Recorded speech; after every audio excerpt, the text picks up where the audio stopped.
ইউক্রেনে ভয়াবহ হামলা চালিয়েছে রাশিয়া।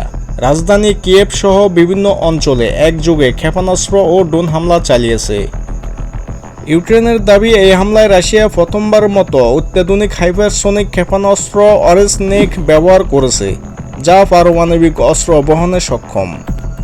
রাশিয়া জানিয়েছে তারা ৬০০টি ড্রোন ও ৯০টি ক্ষেপণাস্ত্র ব্যবহার করেছে।